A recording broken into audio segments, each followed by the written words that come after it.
Pak Andri. Iya. Ya, Pak Andri, minggu depan kan agendanya adalah pembuktian dan menghadirkan para saksi. Mungkin dari JPU sendiri, bagaimana sih metodenya untuk menghadirkan terdakwa tersebut? Ya, seperti saya sampaikan di ruang sidang tadi ke majelis, kita tentunya pasti melaksanakan penetapan hakim karena itu kewajiban dari umum ya.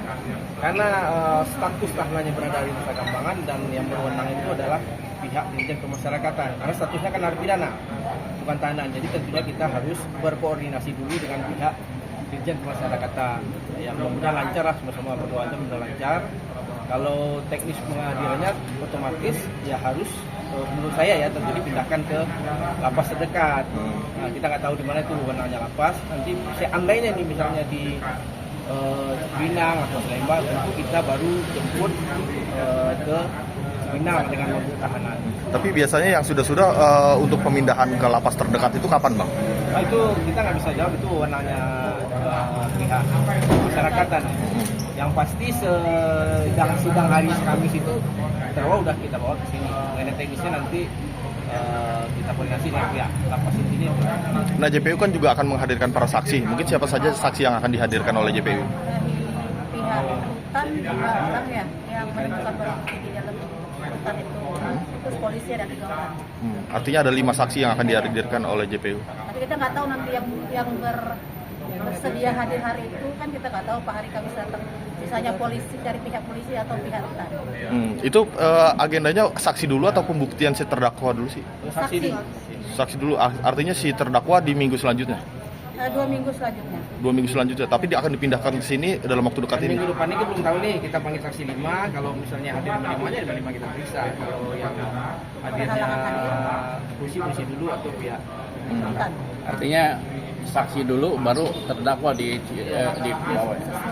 Biasanya kan saksi meringankan dulu itu tergantung majelis yang disidang, karena kita punya waktu 2 kali kesempatan menghadirkan saksi.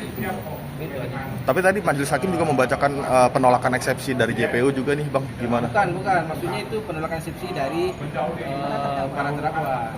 Jadi artinya sidang dilanjutkan ke tahap pembuktian.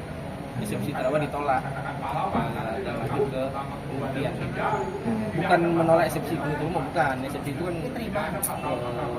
kan ranahnya penasihat hukum. Kita hanya menangkap. Oke, ada lagi? Oke. Terima kasih, Oke, Pak Andre, ya. Ini Sebelum sidang ini kami tutup, ya, kami akan bacakan dulu penetapan. Ya, majelis hakim mengeluarkan penetapan. Ya, didengarkan dulu ya. Nanti kalau sudah selesai, kalau ada yang kurang jelas silakan ditanyakan ya. Ya, oke.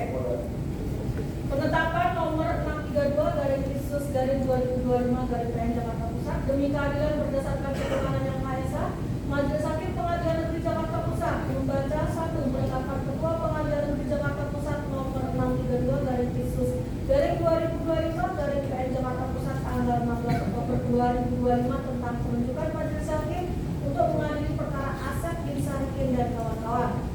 2. Surat pelimpahan perkara dari penuntut umum pada Kejaksaan Negeri Jakarta Pusat nomor B697/M titik 1-10/ENZ titik 2/10/2025 tanggal 16 Oktober 2025 atas perkara Asep bin Sadikin dan kawan-kawan.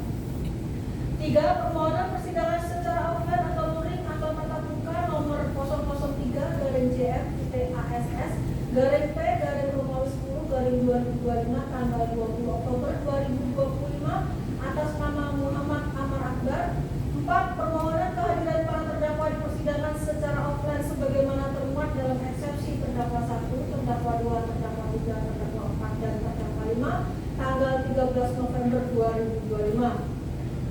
Menimbang bahwa untuk mengadili perkara tersebut, maka atas permohonan dari penasihat hukum terdakwa 1, terdakwa 2, terdakwa 3, terdakwa 4, dan terdakwa 5, demi terpenuhinya prinsip-prinsip peradilan yang adil atau fair trial, dan atas permohonan penasihat hukum terdakwa 6 dengan alasan untuk menjaga persidangan yang baik, lancar, dan efisien dan efektif, agar terdakwa berhak menyampaikan permasalahannya secara jelas di depan majelis hakim, untuk menerimakan kondisi kesalahpahaman dan mempermudah proses persidangan, untuk menjaga kondisi psikologis terdakwa lebih stabil dan menegakkan asas peradilan terbuka.